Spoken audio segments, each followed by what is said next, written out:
everybody, Todd here with Speed Trap Collectibles, and I am bringing this video to you today to ask you to help me with a dilemma. I may have already made my decision by the time this video drops, but here is my issue.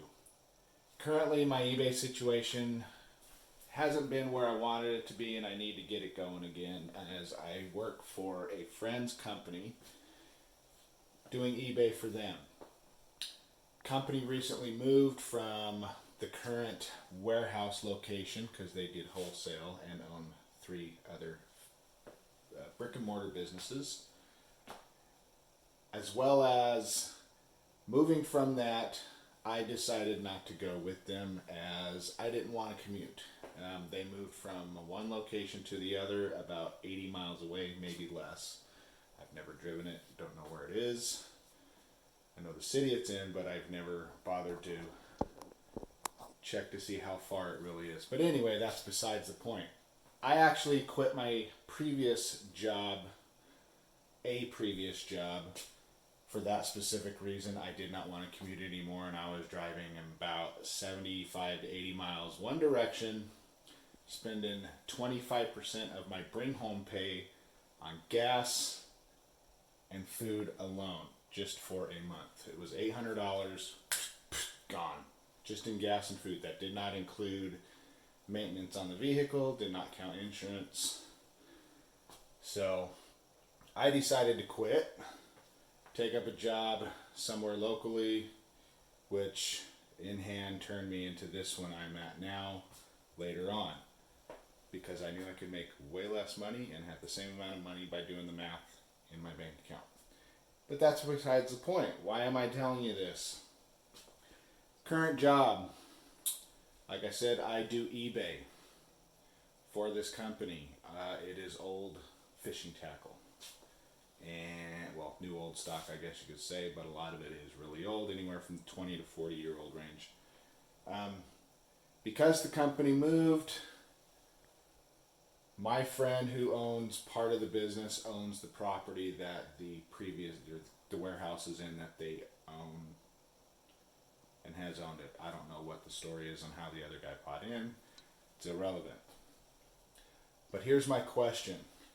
Rather than making the measly 17 bucks an hour, which is still quite a bit to do eBay for somebody, when I could be making more money doing my own eBay,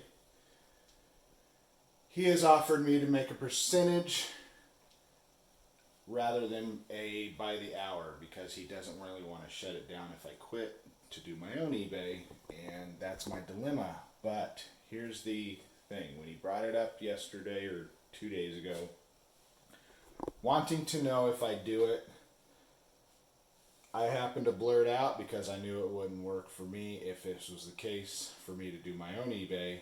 I told him the only way it would work is if I was able to bring all of my eBay inventory to the warehouse. 10,000 square foot. Plus upstairs, plus office space, all of that. Anyway, he doesn't want to shut down the business, and surprisingly, he said he was okay with me bringing my eBay inventory and everything there so that I could spend time doing his stuff, time doing my stuff, and I'd have full 24-hour access to the building. I would not have to pay any rent, any utilities, nothing, just a percentage, and I don't know what the percentage is yet.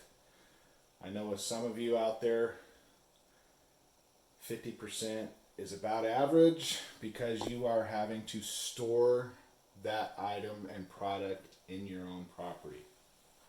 So that costs you more money.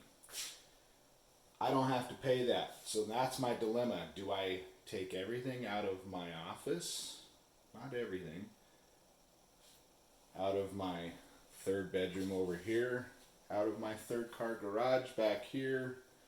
And what crap I have buried in my secondary guest bedroom to be able to do this. I haven't decided if I really want to do it yet. So, like I said, I'm kind of up in the air on it. I don't know what percentage I should be charging him. I was thinking no less than 30%. But I'm worried about how demanding he's going to be, because as an employee, he's already been pretty demanding. And I'm kind of not sure what to do here. But anyway, if anybody has an idea, has a comment, or whatever, comment below and let me know. Because I'm stuck. And currently, today is Thursday, November 4th, I believe. I don't keep track of my days very much. Yes, November 4th. And I'm trying to decide if I should let him know by Monday. And I'm thinking the time, if I do take this up, will not happen until the first of the year, because I actually have a week off coming up for vacation. So, let me know what your thoughts are. Tell me what you think I should do, what a percentage should be, and just so that you know, there's probably about $1 million in inventory sitting in his warehouse alone. And if we do this, he also wants to do other inventory. Plus, on top of that, we have old inventory coming in from the stores and the warehouse that gets discontinued that we will be also throwing on eBay. So that's constant inventory coming in, no cost to me. Also, I could be able to move all my inventory in. But the other dilemmas, which I will bring up, there is a mountain of dirt behind the warehouse as part of a utility company, and it always flows into the warehouse when it's windy. So I will have to be very careful with my inventory and make sure it's all packaged and sealed, which is an extra thing. I don't have to do that at home, even though I seal it before I send it out. Anyway, let me know what your thoughts are, and we will go from there. Thank you for watching the video if you've lasted this long. And please return. I have other things coming. And I will talk to you all later. Have a good day, everybody.